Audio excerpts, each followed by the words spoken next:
The views and opinions expressed by the hosts do not state or reflect those of the company and its management.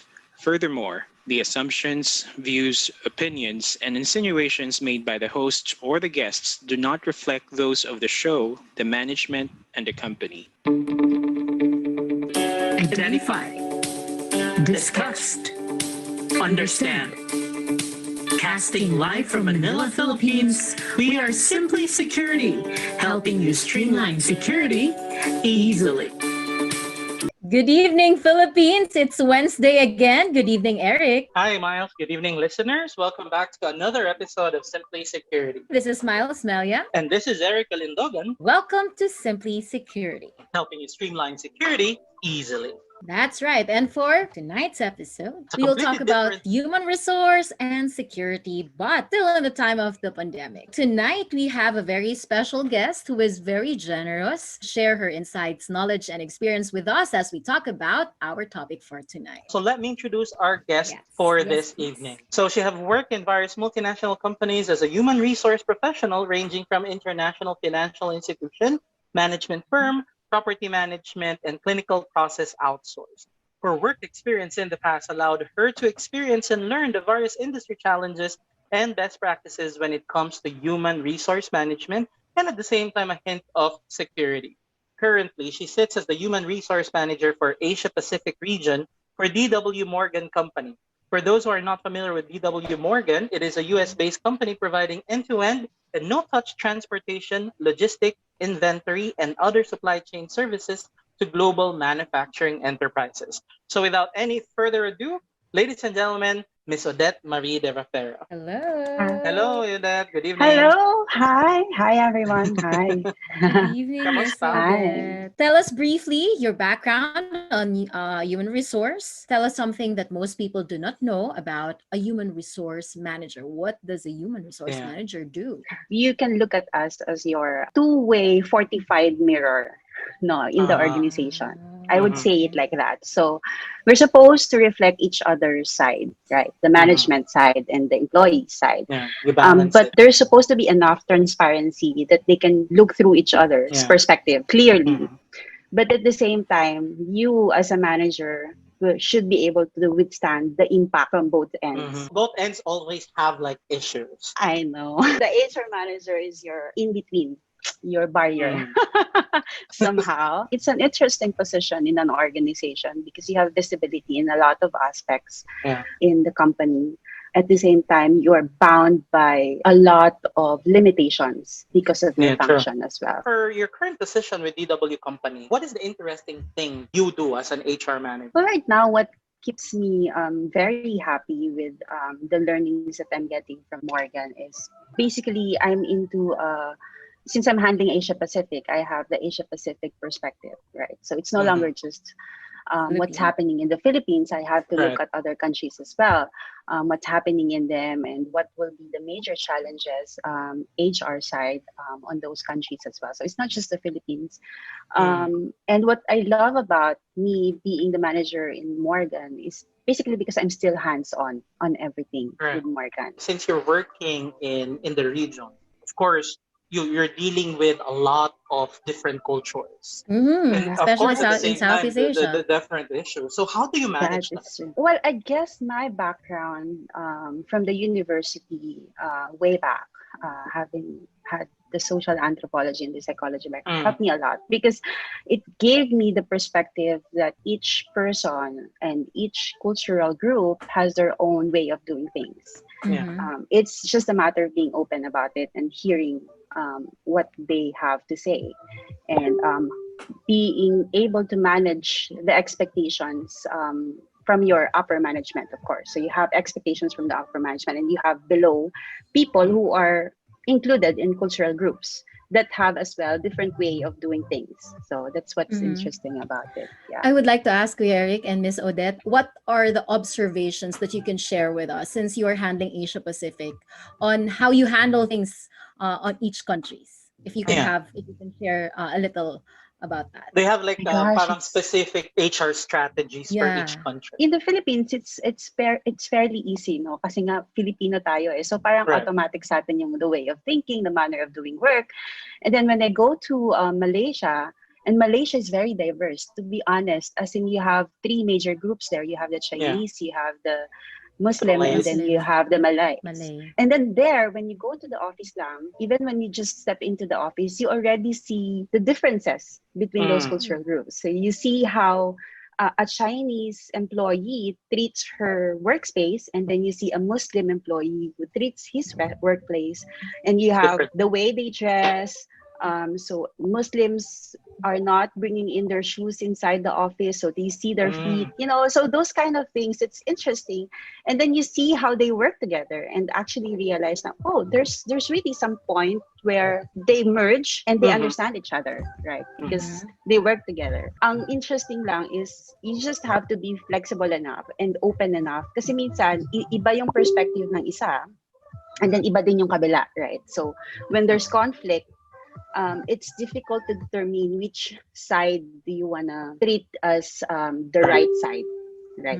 It's not actually determining that they are right, but you know, balancing from all perspective, the management perspective including and the work perspective, you have to see sino ba yung mas tama at the end of the day, right? Between those groups. people, And it's enabling business at the same time.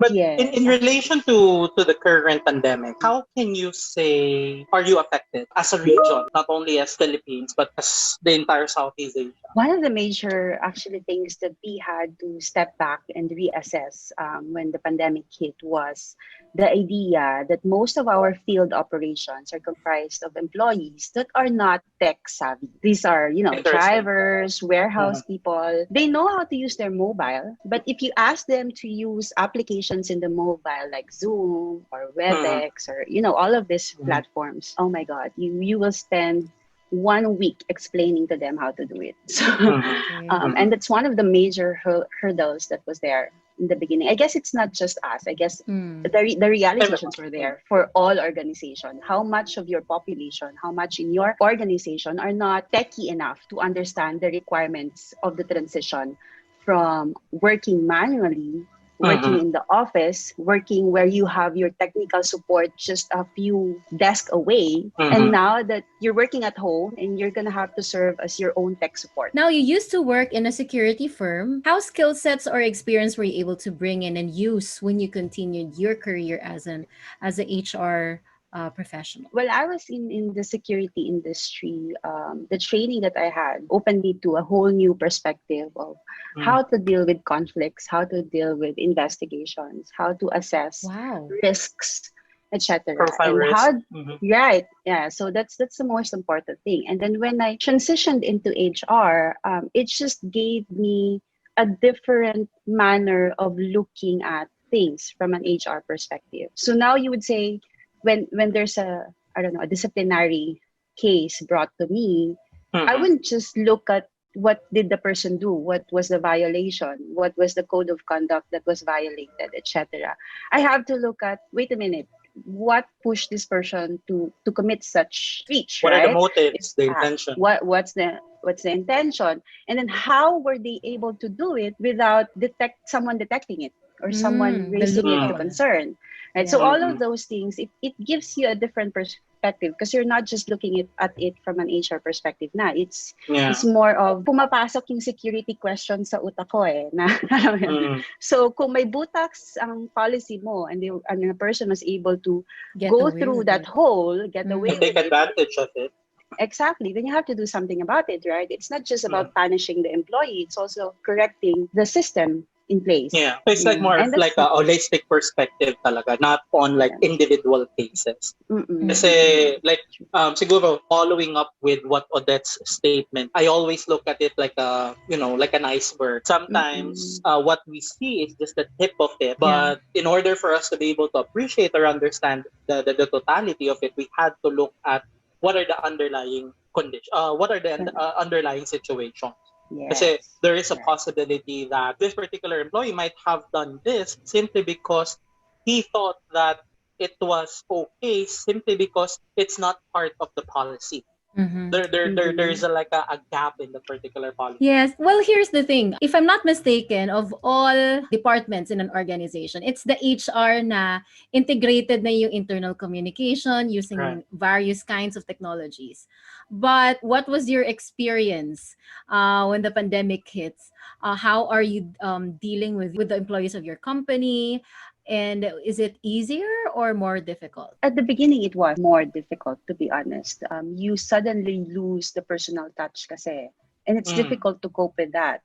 For example, when you're doing an investigation, you can't easily determine the guilt of a person unless the person is in front of you. Yeah. Have you ever? Nice. Yeah, right.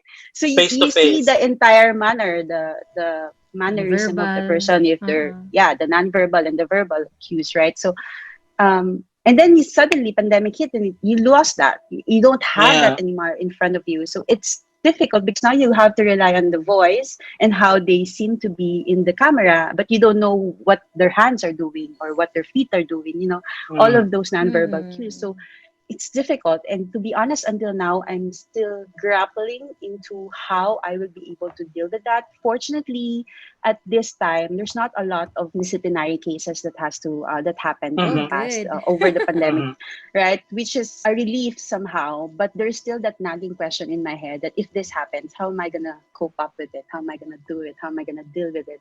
So that's still a nagging question. And I guess a lot of HR experiences that right now. Not just HR, I'm sure even security councils in organizations, the ones conducting security breach investigations would have difficulty as well. The 1 million question there is, how do you adapt? If you happen to have this particular challenges, at least on your experience of it, how do you adjust or how do you adapt on this particular roadblocks, kumbaga? So you have to go by it slowly. Each fact, each statement, you have to go through it slowly. And I guess the cue is you have to repeat it as much as possible on and on again and see how consistent they can be in terms of their answers, in terms of how they react with your question. That's one thing that I thought, maybe that could work. May mga taong kaya ma-detect yun eh. Ma-detect niya na, inuulit-ulit mo ako akala mo nagsisinungaling ako. May ganon eh. So, then again, there's another question that you can't establish consistency, then you have to go through your facts slowly and review the facts and see different perspectives. So I guess and that's very apt. Yeah, that's very apt when you say collaboration, because now you cannot just look into a case with your own perspective. So you have to get other perspective as well to establish consistency and to know kung tama pa ba yung perspective mo. So may check and balance lang, right? Disciplinary action is just one facet of human resource, if I'm not mistaken. How about on the recruitment side? That's another thing, right? How do you establish credibility of the person that you are hiring? It's difficult nowadays. There's not a lot of recruitment that's happening in my current company, but I would imagine, because I came from the recruitment management position before this company that I am in, and I could only imagine how difficult it would be to establish qualifications online, because now you have to rely on papers and whatever the person is telling you. But what's good about technology is it gives you a lot of options. There's a lot of psychometrics online that you can take advantage of. You still have that old traditional interview, because it's face-to-face, it's not available. You have to rely on your guts when it comes to video interviews. My question there, Odette, is video conferencing or video interview not enough to get those cues? No. And it's not just, it couldn't be just one video conferencing. I had like 3 or 4 opportunities to hire this year during the pandemic. And I would always tell to do video conferencing and to have panel in that video conferencing. You can establish consistency during the interview. And if everyone in that panel sees the same, right? So you have different perspective looking at the person. We will hang on to this question. Is this the right time for the human resource department and the security department to work together, to work closely? More than ever. We'll be right back after this short reminders. Want to learn about corporate security and risk management from industry experts for free? Check our latest Mid-Direct Touchpoint to learn more. MidDirect Touchpoint is Black Pearl's online webinar platform where security professionals and enthusiasts discuss relevant security frameworks, strategies, and issues. To register, check our LinkedIn account for the most upcoming topic and schedule. Welcome back to Simply Security. We have Ms. Odette, Derafera, HR Manager for Asia Pacific of DW Morgan Company. And she's sharing her insights and experiences when it comes to our topic, why HR and security collaboration is important now. Ito na yun. Why do you think HR and security department should collaborate, or I think they're collaborating in various facets of their operations activities. For the purpose of this particular episode, why do you think it's more important now? It's more important now, primarily because in all levels naman talaga collaboration is important, but more for security and HR because now you have threats that are unknown to us, to everyone.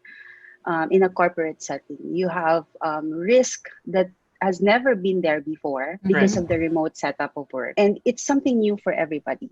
And if you want to do a holistic HR approach, that's possible only if you have perspective from different groups. The same way with developing security policies or security mechanisms, putting in place security mechanisms. If you want to be able to cover as much gap as you want, then you have to get perspective from each other. What are the usual issues where HR and the security department can collaborate? Well, in any risk mitigation or mechanisms that you want to put in place that is new, especially for security. So of course, when you shifted to remote work, you want to put in place a lot of security mechanisms to protect your organization as much as you can from the risks that are unknown because of the remote work setup, right? If you want to be able to put a holistic approach, you have to study the HR perspective. What are your employees composed of? Their demographics. Are you dealing with tech-savvy millennials or are you dealing with old people? Because if you're dealing with manufacturer-based, employees that are old already, 40 and above, then it's going to be difficult for you to impose to them technological security mechanisms out there available. They don't understand even the basics of computer, right? Or they have difficulty with it. But then you also have to deal with the fact that if you have tech-savvy millennial employees, these are creative ones who can identify technological solutions to problems they might have. They will challenge you a lot. A lot of the times I've encountered this, they will challenge you. They will let you know that these mechanisms that won't work. Doesn't work. So my question there is, how would you know if an employee is giving you a hard time? Is just plainly giving you a hard time simply because he doesn't want to go outside his comfort zone from someone who doesn't really know how to operate, Who's technology. innocent. Well, it's the basics again. You have to look into the demographics. You have to look at their age profile, their education background. Did they finish high school? Did they just finish college? Are they, from a generation who started with the automatic typewriter and then was never able to transition into computer, right?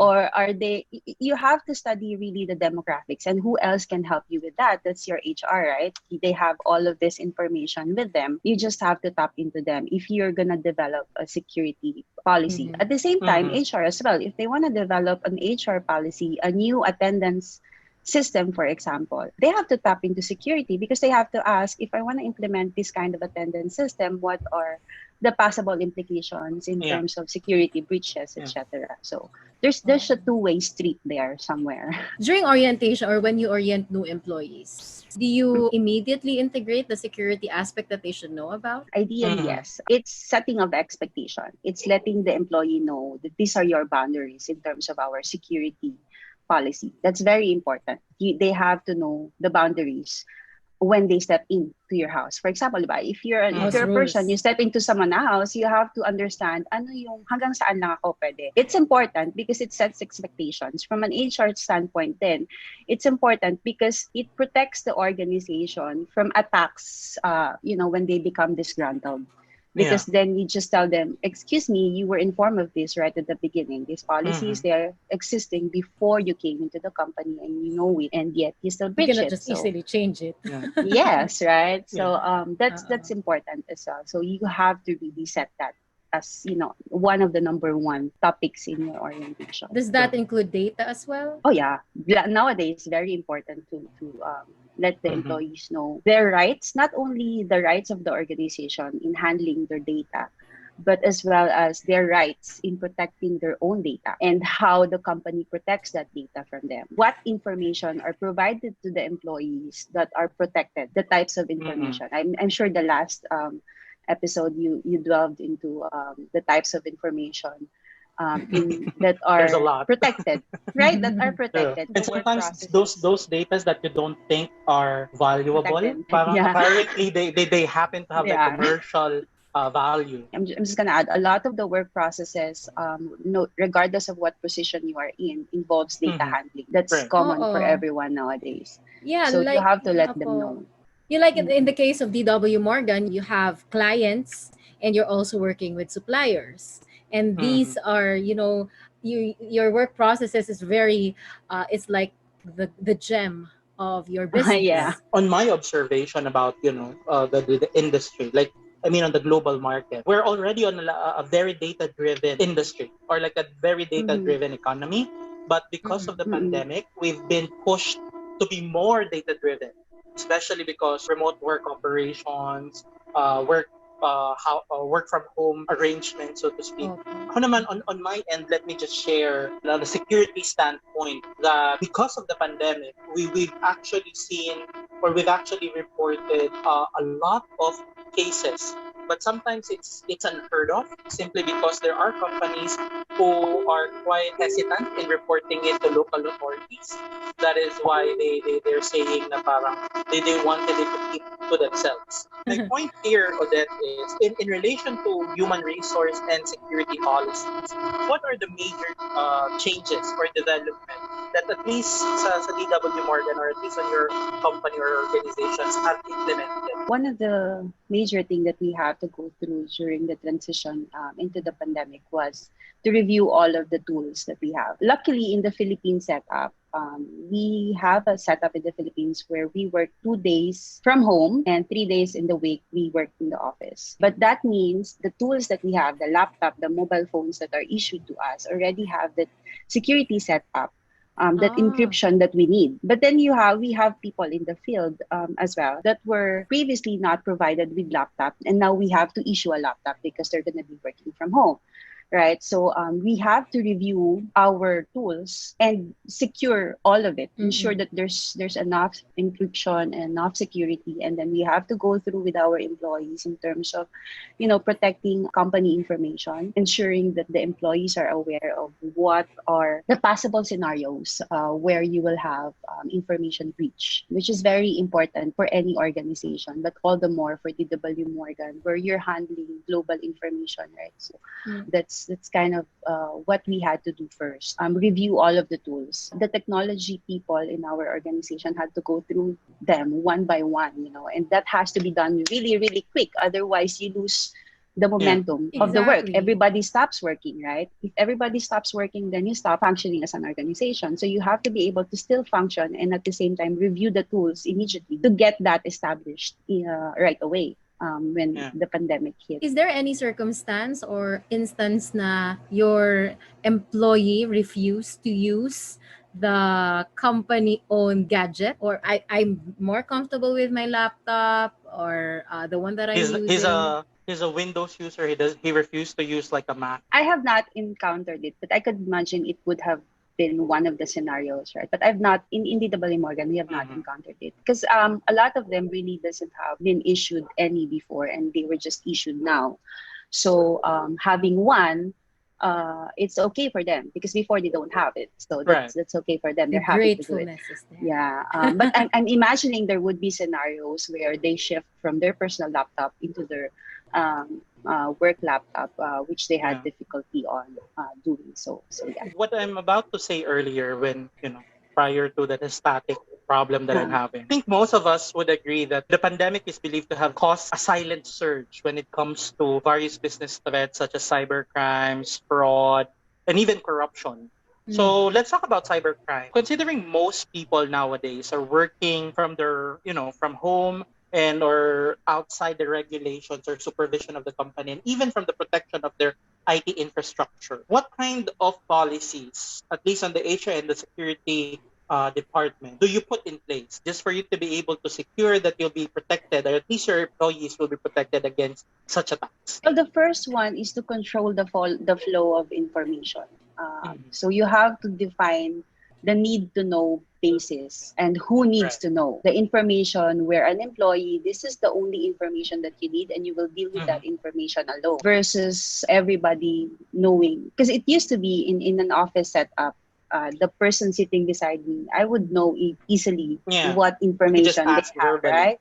So, but in a remote work environment, it's difficult because it puts a barrier in between employees. But at the same time, there's more need to share information with each other, if you get what I mean, right? Because they have to function as well in their work, and they have to be able to deliver their work. But for them to be able to do so, they have to have specific information.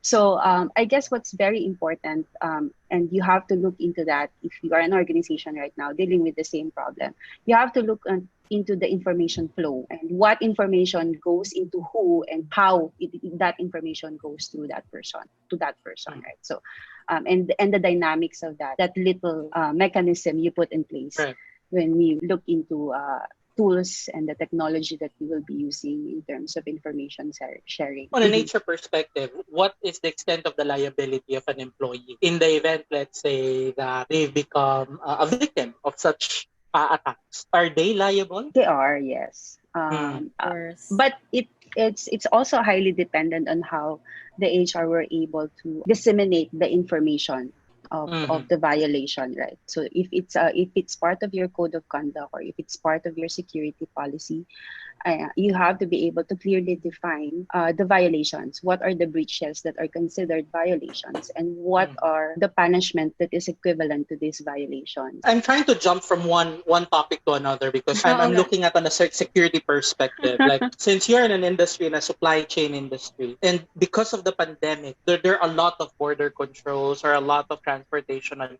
issues that you will encounter, especially if you're transporting from one country to another. I want to talk about corruption in terms of your industry, because first of all, being a US company, I bet you happen to have FCPA.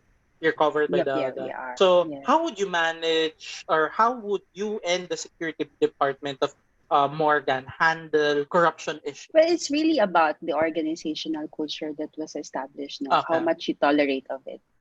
For DW Morgan, because we are a third-party provider for global manufacturing establishments, we are very, very strict. We don't tolerate. So zero tolerance talaga in terms of corrupt practices. There's going to be a slip every now and then, and it's really a matter of how you deal with it.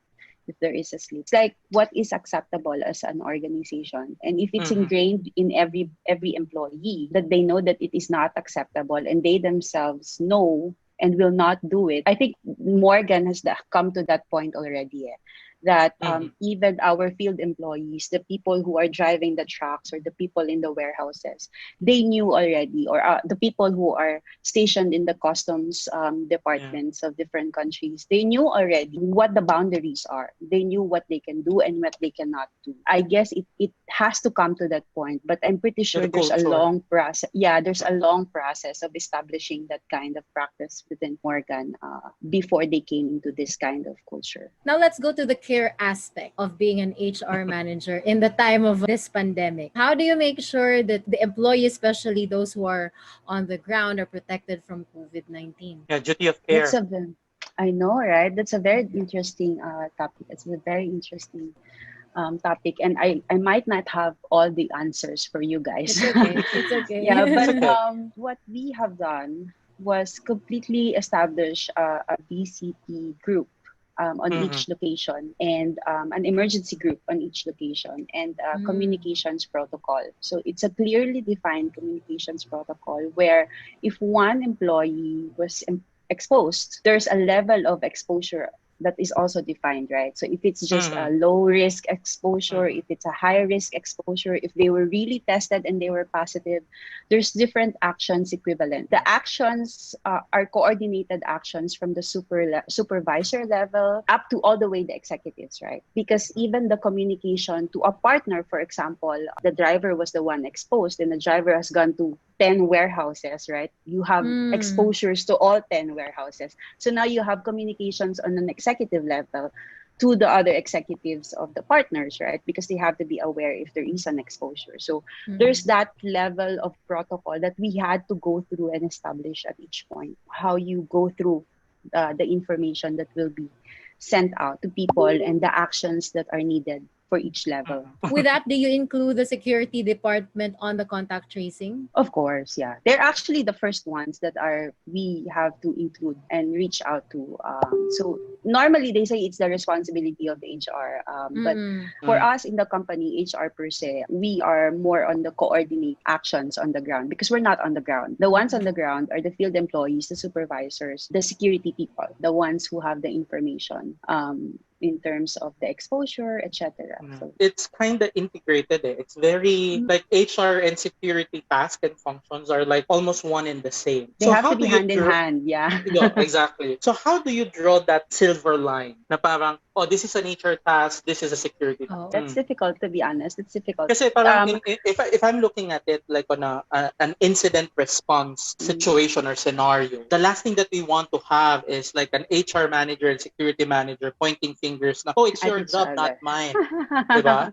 So how do you define that silver lining? It's not really about defining the silver lining in between, right? It's forming a team that owns all of it. Not just HR, it's not just security, it's not just the information officer, it's everyone. And when something happens, everyone has to take responsibility, right? So it's really that. But in terms of defining, that's correct. There are some instances where you there's a blur. What is my part as an HR and what's your part as a security person, right? I guess to simplify that is, I would say if it's a security incident, it's a breach of a security protocol. Managing the system per se, managing the procedures and the process per se will be security. The employee part will be HR. So if it's disciplining the employee, imposing corrective actions on the employee, or incentivizing HR, or incentivizing, correct? Yes.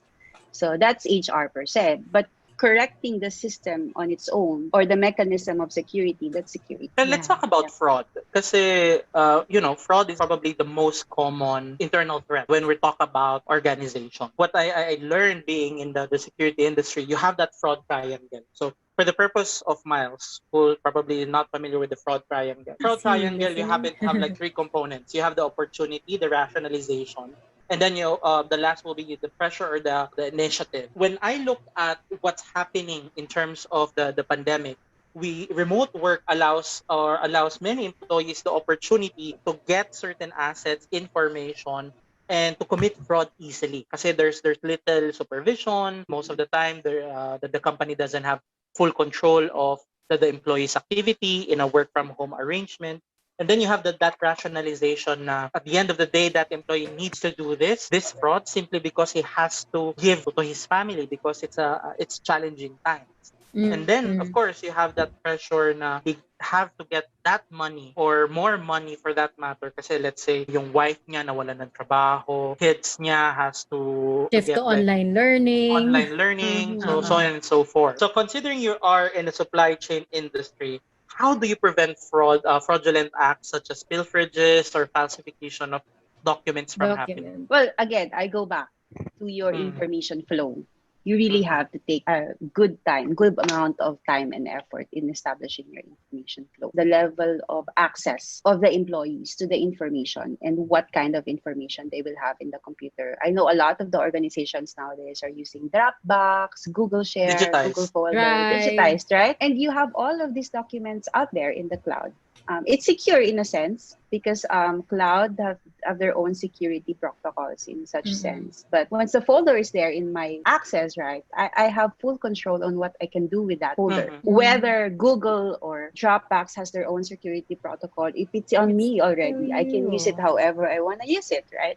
And that goes to show, I want to go back to that, what kind of information are really allowed for these employees to see. And you limit that. That's it. So that you also limit the exposure of the organization in terms of fraud, breaches, security breaches.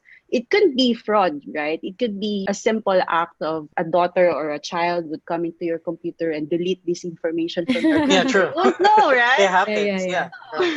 It will happen.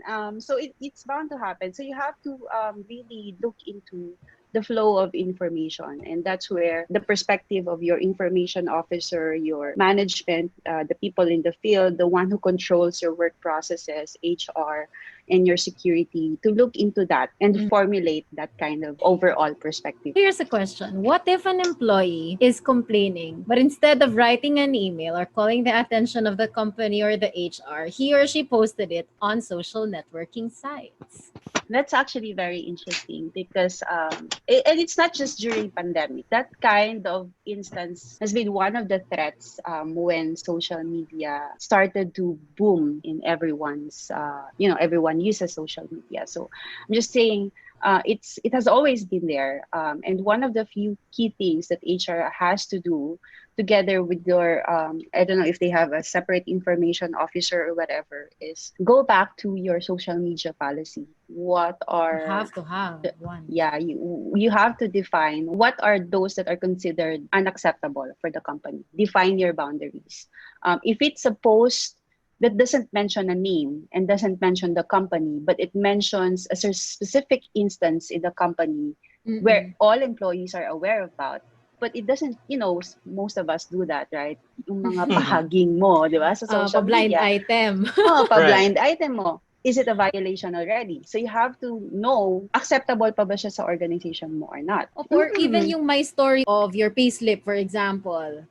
Yeah. Who does that? Or it happens, people going online That's where crazy. they are on the meeting, right? Naka-online sila, they're storying the meeting. Yeah, or happens. attending a webinar or a video It conference. happens. Yeah. So you have to clearly define ano ba yung acceptable and unacceptable sa organization. Hindi ko siya masabi sa inyo because of course my organization is different. But as an HR person, I would say get together all of your executives, sit down with them and tell them and ask them what are your boundaries, what is acceptable and not acceptable for you. Going back to the core. Last two questions before we proceed to the next segment. In terms of policy making, I bet naman because of this pandemic, you did, or your organization did, a lot of revamping when it comes to HR and security policies. Am I right, or I'm just assuming? But my question is, what do you think are the most important components of policy making that every organization has to consider, especially in this challenging time? Right now, the remote setup, all of the mechanisms involved in the remote setup.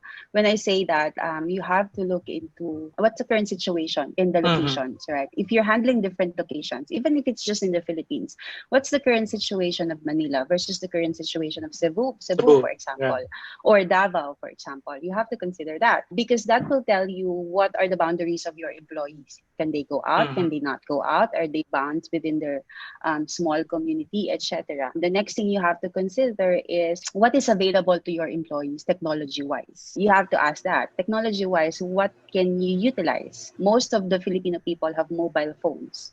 That's for sure.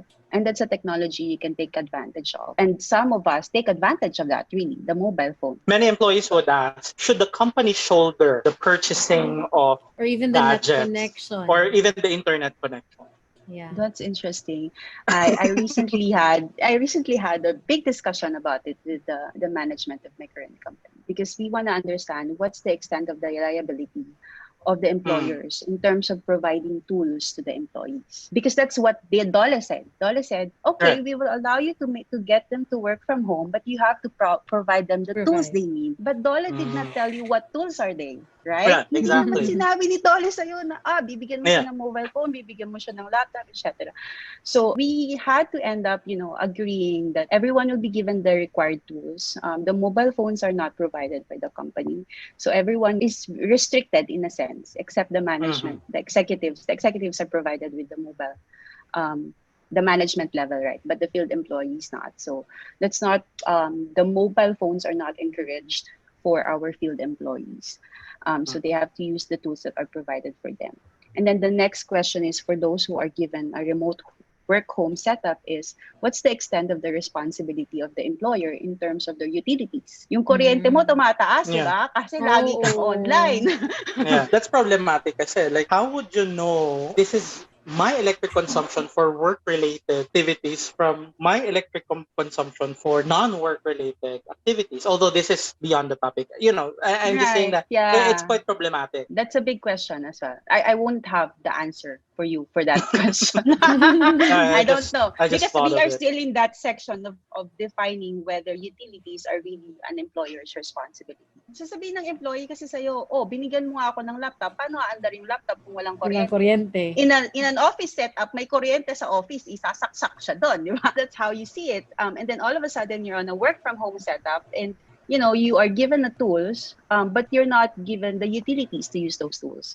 So there's still that kind of vague definition that you have to get into as a discussion within your organization. That will be the final question. After this, we will be reading some of our listeners' insights and questions.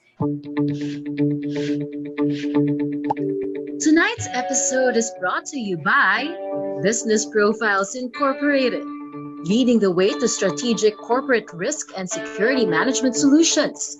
Business Profiles Incorporated, our business is to keep you in business. Black Pearl Consultancy, bringing intelligence analysis, travel security, and business continuity support to new heights. Black Pearl Consultancy, intelligence for smarter decisions. BP Argus Security Services Incorporated. For holistic industrial protection, BP Argus Security Services is committed to the highest standards of providing effective security manpower services. Blue Force Security Services, the security manpower of choice by many companies and organizations in the Philippines. Blue Force Security Services, delivering quality protection and service integrity to your corporate needs. And we're back. This time, we will be reading some of your opinions and comments on the discussion and answering some questions for our guest expert. Eric, what's your first question? We also have a comment from Mr. Hermie Colina. Security should be part of the onboarding process. HR and security complement each other. Security having their ears on the ground, feeling the pulse of the people, while HR have intervention strategies that could be implemented. Very good insight. Very good insight, Sir Hermie. As always, Sir Hermie. Here's the question from G. Valdez. Why is it that the security department are usually under the HR, particularly those without established corporate security organization? I've noticed a lot of organizations now. Like before, kasi whenever we go to meetings, you have security and HR department completely separated. But now you happen to have like new setups wherein security is usually are now within the human resource department. Well, you have to look at the evolution of HR practice. We go back to the very beginning. HR was just considered an administrator, benefits administrator, as a recruiter, or payroll administrator. And then more and more, HR is now tagged as a business partner. So more and more, their insights, their strategies are given weight in an organization. So we have to accept that. I know. Coming from the security standpoint as well before, I knew most of the time organizations are not very open into implementing security strategies. So they think, HR can do that part because HR manages people, HR know the people, etc. But it's also very important to segregate the two because there's different perspective. As I said earlier, there are very different perspectives. HR are supposed to be always on the caring aspect of the employees, making the employees happy. It's difficult when you put it together with security because security has to be the strict one, has to be your, the tough guy, or Yeah, right. Disciplinary. or woman. So it's Yeah. very difficult, but I would understand why they put it together because there's the human aspect into it.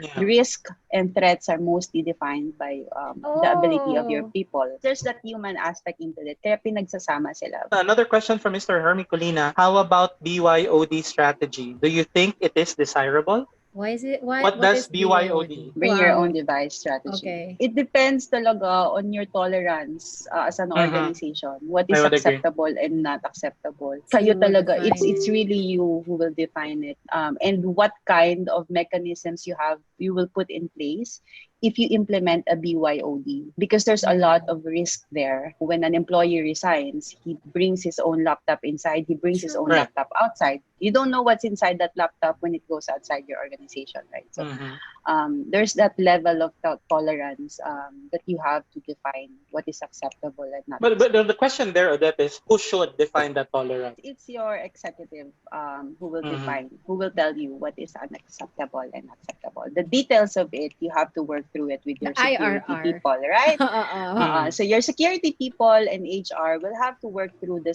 details of it, but the executives will have to tell you this is acceptable and this is not acceptable. So, Mhm. yun talaga siya. Risk Nice. appetite of management daw, sabi ni Sir True, Hermy. yes. Yan yun.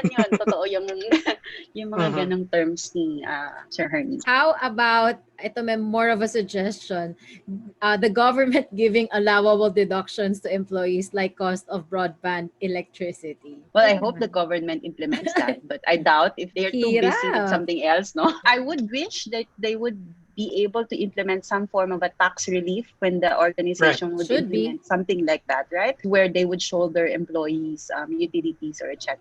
I would hope they come up with that kind of strategy, but we will see. Come to think of it, many people think that an organization, the cost of operation in an organization diminishes during the time of pandemic. Kasi di pupunta Mhm. ng office, walang masyado. Mm-mm. Pero come to think of it, mas Transportation. magastos.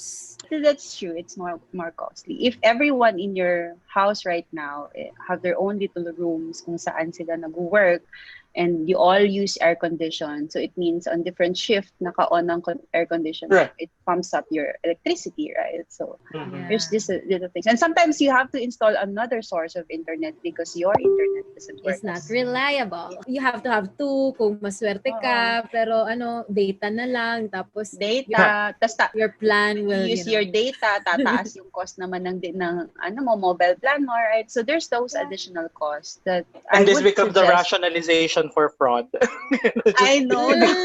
True. Yun eh. We're And identifying pressure these of fraud. things. Mhm. I have to Okay. earn more because I'm spending more. That's Right. Another question from Moira Galiaga. Given that HR and security need to closely work together, what do you think would be an ideal setup or framework for this cooperation from the perspective of the organizational setup? Should they be separate departments under the supervision and control of an admin executive, or they operate as separate entities and deal with each other laterally? I don't have the right answer for that. It depends on your organization Mhm. and depends on the ability of the executive administrator, whoever that person will be, on managing both aspects. Mm. Because Mhm. you have to be a Mhm. really good multi-perspective person to do that, because you have Mhm. HR, security, and admin on your end. Yeah.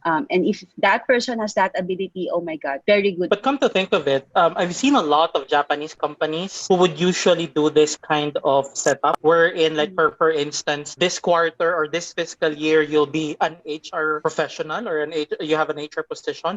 The following fiscal year, you have admin and security, and then they trying to push you away from alienation, so to speak. It's also do. That's what we call cross training. You're getting trained on all aspects, and that Mhm. forms you into a very good executive administrator, because then you have the multi perspective that you needed Yeah. to be able to be on top of these things.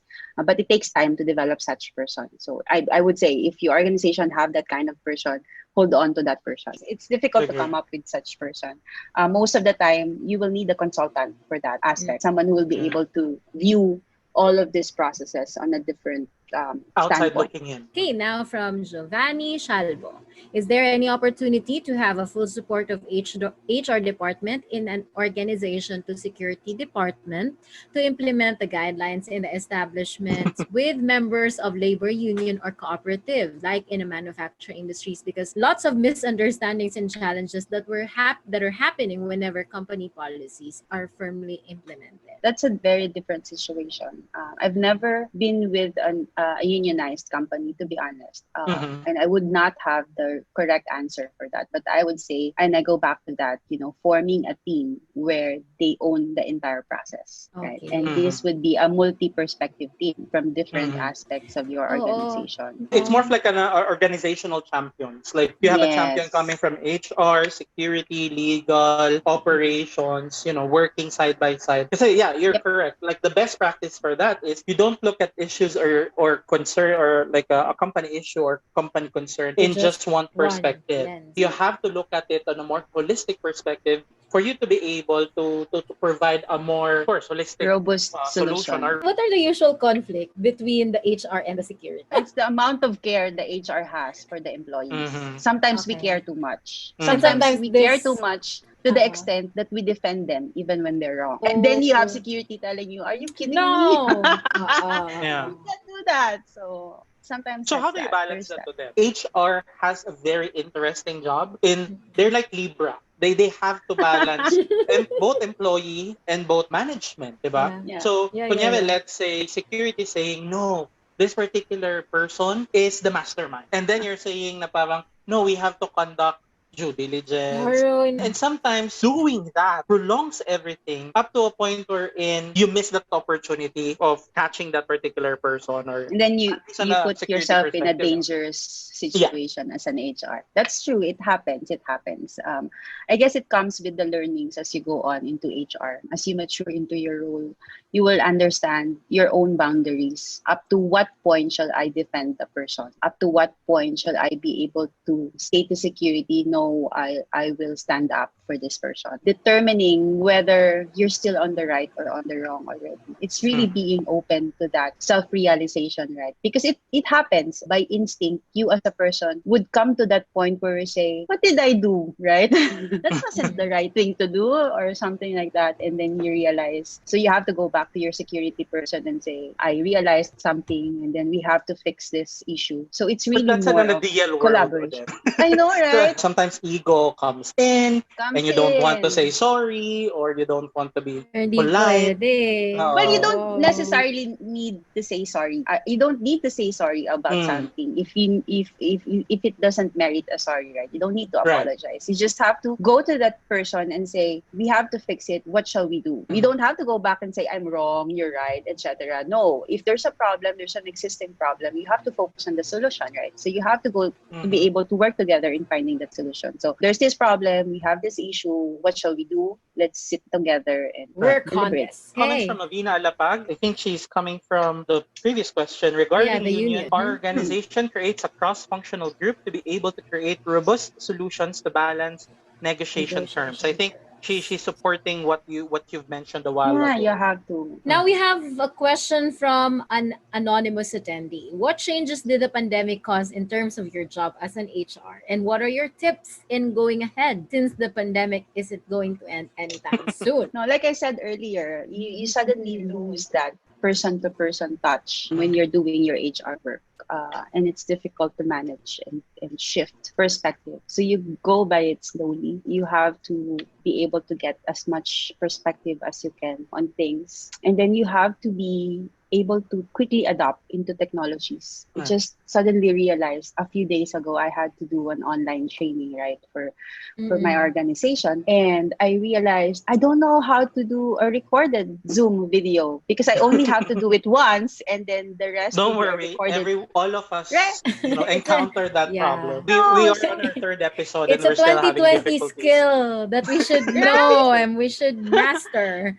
So all of a sudden you're thrown into a situation where, oh my gosh, there's a lot more to learn in technology. So as an HR, I would recommend for everyone like me, all of us to learn technology more. Embrace be it. more embrace it. Let's make use of it, take advantage of it. Yeah. Now we reach the last segment of our show, which we call Quick Talk. We will basically give you two options. You just have to choose one. You don't have, you cannot refuse to answer, or you cannot answer. It depends. No. But don't worry, no Mm. explanation needed. You just have to, just choose one. Go. Movies or TV series? Series. Policy making or training? Policy making. Good salary or good career? Good career. Who would you rather side? Employee acted in bad faith but produced good ends, or employee acted in good faith but negligent? Employee who acted in good faith but negligent. New bag or new plan? Plan. One strike policy or allow second chances? Allow second chances. Talking to management or talking to employees? Talking to employees. What would you rather experience in your career? Cyber attack or physical crime? Yeah. I'd say cyber. Last question, cooking or baking? Cooking. All right. Thank you very much, Odette. Thank you. It's always nice talking to you. To get the latest security information in the Philippines and for our upcoming events, do not forget to follow us on LinkedIn at Black Pearl Consultancy under Information Services and Twitter via BlackPearl_INC. This is Miles. And this is Eric, This has been Simply Security. helping you streamline security easily. See you next week, guys. Thank you very much Good for night. everyone. Bye-bye.